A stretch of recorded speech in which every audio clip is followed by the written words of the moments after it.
આપણી સંકલ્પ ન્યૂઝ ચેનલને સબસ્ક્રાઇબ અને લાઇક કરો, બેલ આઇકન દબાવો જેથી આવનાર ન્યૂઝ અપડેટ્સની નોટિફિકેશન આપના મોબાઈલ પર સૌથી પહેલા પહોંચે. Like, subscribe and share the video. નમસ્કાર દર્શક મિત્રો, હું છું પૂજા દંડે. સંકલ્પ ન્યૂઝમાં આપનું સ્વાગત છે. સમાચારની શરૂઆત કરતા પહેલા એક નજર આજના મુખ્ય સમાચાર ઉપર. કરજણ બામણગામ હાઈવે પર આઈસર ટેમ્પામાં પાછળથી ટ્રક ઘૂસી જતા ચાલક ફસાયો. ફાયર વિભાગ અને લોકોએ ડ્રાઈવરને સહી સલામત રીતે બહાર કાઢી રેસ્ક્યુ કર્યો.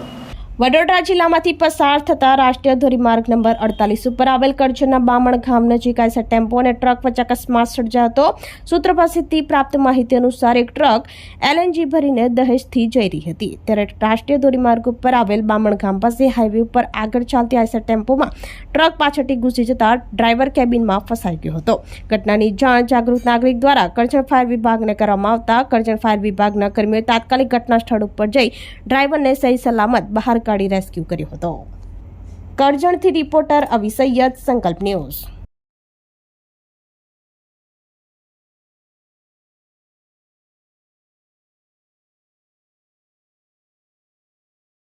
સેલવાસના બાલાજી મંદિરથી નીકળેલ રામનવમીની શોભાયાત્રામાં સેંકડો ભક્તો જોડાઈ જય શ્રી રામના નારાથી સેલવાસ ગુંજી ઉઠ્યો.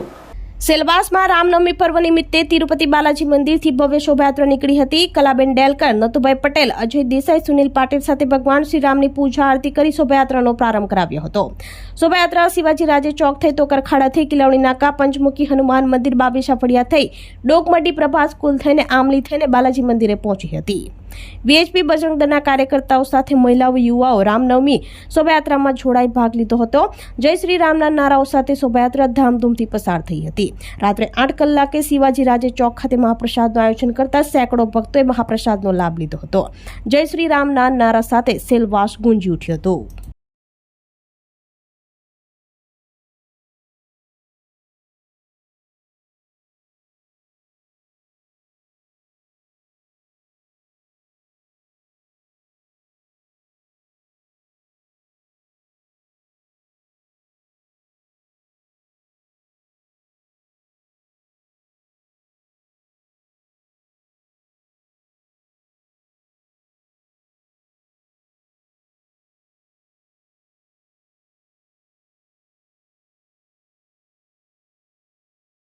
ગીર સોમનાથના કોડીનાળમાં ન્યૂ એરા સિનેમા ખાતે ગુજરાતી ફિલ્મ તાંડવમના રિલીઝ અંગે માતૃશ્રી પ્રોડક્શન દ્વારા પ્રેસ કોન્ફરન્સ યોજાઈ.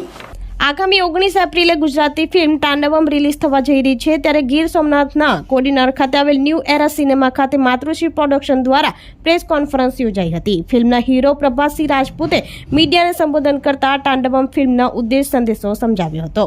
ગીર સોમનાથના કોડીનાર ખાતે ન્યૂ એરા સિનેમામાં ફિલ્મ તાંડવમ અંગે પ્રેસ યોજાઈ હતી. આગામી તારીખ 19 એપ્રિલના રોજ સમગ્ર ગુજરાતમાં એકી સાથે આ ફિલ્મ રિલીઝ થવા જઈ રહી છે. આ ફિલ્મ માહિતી, મનોરંજન અને સંદેશ આપનારી છે. મિક્સ મસાલા અને VFX ટેકનોલોજીનો ઉપયોગ કરી આ ફિલ્મનું નિર્માણ થયું છે. અત્યાર સુધી જે ગુજરાતી ફિલ્મો બની છે તેમાં કંઈક અલગ જ ભાત પાડનારી આ ફિલ્મ છે. એક સારી હિન્દી કે સાઉથની ફિલ્મ જેવી જ ફિલ્મ હશે તેવો દાવો તાંડવમ ફિલ્મના હીરો પ્રભાસસિંહ રાજપૂત અને માતૃશ્રી પ્રોડક્શન કરી રહ્યા છે. આગામી તારીખ 19 એપ્રિલે સમગ્ર ગુજરાતના સિનેમાઘરોમાં રિલીઝ થઈ રહી છે. ફિલ્મ તાંડવમ ડ્રગ્સના દૂષણ સામે પડકાર ફેંકનાર ફિલ્મ બનશે. વર્તમાન યુવા પેઢીને ટાર્ગેટ કરનારી આ ફિલ્મ ડ્રગ્સના દૂષણ સામે તાંડવ કરનાર પોલીસ અધિકારીએ ભોગવવી પડતી હાલાકી અને રાજકીય દબાવની સામે નહીં ઝૂકનાર પોલીસની આપવીતી દર્શાવનારી ફિલ્મ છે. ગીર સોમનાથથી રિપોર્ટર વિશાલ તંબોલી, સંકલ્પ ન્યૂઝ.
અને તાંડવમ ગુજરાતી ઇન્ડસ્ટ્રીની સૌથી બેસ્ટ મૂવી છે અને અધ્યાય પહેલો છે તાંડવમ, જે 19 એપ્રિલના રોજ ગુજરાતભરમાં થિયેટરમાં ધૂમ મચાવવાની છે, મતલબ કે તાંડવ કરવાની છે. તો તમે નિહાળશો 19 એપ્રિલના રોજ ગુજરાતભરમાં તાંડવમ. તાંડવમ જે મૂવી છે તે યુવાનોને બહુ સારો મેસેજ આપશે, કારણ કે આજે યુવાનો જે ડ્રગ્સના વ્યસને ચડી રહ્યા છે અને સિસ્ટમ ડ્રગ્સને અટકાવવાનો પ્રયત્ન કરે છે, પણ ક્યાંય ને ક્યાંય ઇનલીગલી પદ્ધતિઓ દ્વારા ડ્રગ્સ દેશની અંદર ઘૂસે છે અને દેશની અંદર સિસ્ટમને વિરુદ્ધ લોકો કામ કરે અને દેશના યુવાનોને બરબાદ કરવાનું જે ષડયંત્ર હોય છે એને અટકાવવા માટેના પ્રયત્નો કઈ રીતના થઈ રહ્યા છે તે તાંડવમની અંદર યુવાનોને બહુ સારો મેસેજ જશે. તો આ તાજા સમાચારો, નવા સમાચારો સાથે કાલે ફરી મળીશું. નમસ્કાર. આપણી સંકલ્પ ન્યૂઝ ચેનલને સબસ્ક્રાઇબ અને લાઇક કરો, બેલ આઇકન દબાવો જેથી આવનાર ન્યૂઝ અપડેટ્સની નોટિફિકેશન આપના મોબાઈલ પર સૌથી પહેલા પહોંચે. Like, subscribe and share the video.